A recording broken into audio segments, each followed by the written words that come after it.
पे के यार कहें को लब्बा कड़े दब्बी खड़ा जेड़ा बंदा जिवें आंदा जिवें मैं दब्बी खाना सीधी दसां तुहानू। अस्सलाम वालेकुम दोस्तों, क्या हाल? उम्मीद करें ना ठीक हो। सो तुसें दे पे यूट्यूब चैनल आमिर देसी लेवा ढेर दियां बाद वीडियो में रड़दा पियां ते आमिर जनाब होरी तुहाडे यार बैठे गड्डी दा हाल किवें हाल छोड़ पर दोस्तों कोल वाल पुछ यार गड्डी रोल करते गड्डी दी पोजीशन जेड़ी इंदे नाल बनी खड़ी है ना, एक आई अज मत बैठी आई सारी दिहाड़ मेरी दुकान है मेरे कोल बैठ रही है ते गड्डी दी एक चीज़ बनवाए बई चीज़ खत्म ही में जी काम गड्डी वाला खराब छे। कड़ा अज तो विजिट कर रहे अपने माल डंगर तो अगे शायद तुसें डिठा ही नहीं डिठा आमिर दी विच मौजूद है माल जेड़ा आमिर दा है वो केड़ा है वही तो दिखा सूँ। ते दूजी गल ये यार रोला पिया खड़ा टिकटॉक दा मैं डिठा जैद मस्तोई ते वेले मुंडे दा ते उनदे बारे थोड़ी जी डिस्कस करे सूँ जेड़ी चीज़ सारी समझ आंदी है ते तुसें कमेंट जरूर दसे सो कि मैं सही आता पिया जे गलत आता पिया कि मैं आमिर रोल दे दा ना यूट्यूब हाँ चैनल ते वीडियो ठोकी पी है जैद मस्तोई ते वेला मुंडा तुम्हें ब्रांड है ते वही ब्रांड उसी असां को गलत काए नहीं अज पे ते लेकिन कुछ चीज़ां ऐसी हैं जिहड़ियां साकू सही नहीं लगियां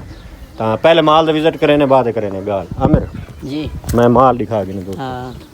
ये जेड़ी खड़ी है वैड़ माशाल्लाह माशाल्लाह ये वैड़ तुसें देते पेवे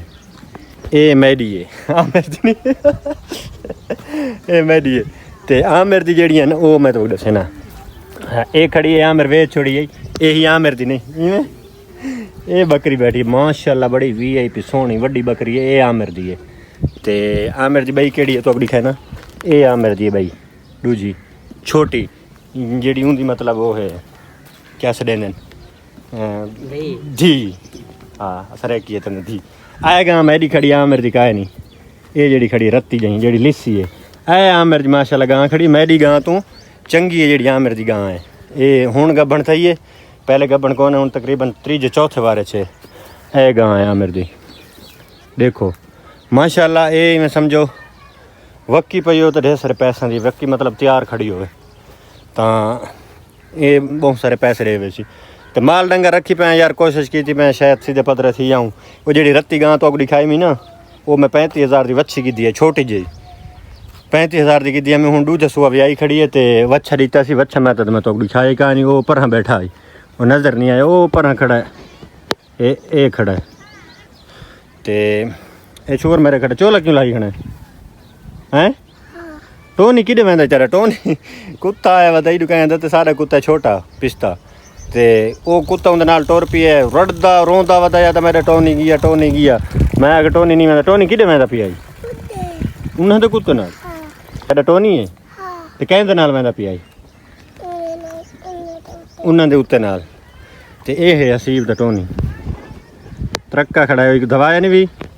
ते ये है हसीब दा ते वेले मुंडे वाली गाल करें पिया मैं वो गाल ही में है पहली गाल तो यह है जेड़े बंदे को अच्छा नहीं लगता वो बंदे को उनके कोल वजना नहीं चाहिए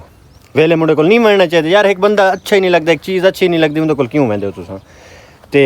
जेड़ा बंदा एक बंदा होवे ते उनके लखां दी हिसाब में समझो करोड़ों के हिसाब अवाम पाकिस्तान बाहर की अवाम उनकी चाहण वाली होवे तो एक बंदा कित्थे कित्थे पूरा आ सकता है साढ़े इलाके का है ये मतलब कह नहीं साढ़े इलाके का तो अस तां गाल करें खड़े वो साढ़े इलाके का ये वाल उनके तो बाद उनको मिलन जितने भी हैं उस बंदे वीडियो बने अच्छा वो बंदा कुछ लोग इन चाहते हैं भाई असा वनूँ तो वह अगू साढ़े इस्तकबाल वास्ते खड़ा हो अस राबता करूँ या ना करूँ तो इंज नहीं थी सकता जो मशहूर बंदा होंदा है उसको पता हो इस चीज़ का भी हर बंदे को पता नहीं होता। मैं चौक मुंडे तो थोड़ा जी तकरीबन 3 किलोमीटर साइड तो बैठा यकीन करो इस टाइम तक मैं हाली वेले मुंडे को कोई नहीं मिला मसरूफ है वो सा कोई नहीं टाइम होंदा तो असां नहीं वन सके तो ना सकें चैनल का काम है सारा निज़ाम अस नहीं वन सके तो गर्मी बहुत ज़्यादा है तो व्लॉग असें छोटा जिहा बनाने आमिर वत थक वैंदा आमिर दी तो उएं बस है तो मैं आप कोशिश की रहना तो बाकी अल्लाह खैर करें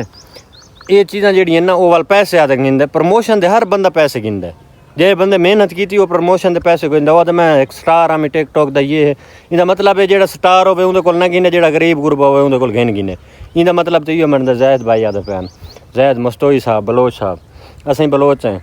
तो भाईजान इस तरीके नाल नहीं हो सकता मैं कुछ इतों तक लगता है जैद मस्तोई के अच्छे व्यूज़ आते पे यूट्यूब पर वीडियो बनावे ठीक है टॉपिक है यार कहें को लब्बा कड़े दब्बी खड़ा जो बंदा जिवें आंदा जिवें मैं दब्बी खाना सीधी दसां तुहानू तो बाकी सारे इलाके का व्यू है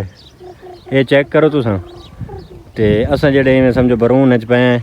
निज़ाम सारा चेक करो तुम, बड़ा VIP माहौल है, खुला इलाका। अगर हवा जरिए गोल पवे तो लगती ज़रूर है हर पास तो को टिब्बा जंगल नजर आसी। ये क्या तो एक कमरा मैं पाता है अगू, एक छपरा पाता है, पर वो एक भाली कोठी पाती है या गली सियाले वास्ते। तो ठीक है दोस्तों, मिलते हैं नेक्स्ट वीडियो, तब तक के लिए अल्लाह हाफिज़।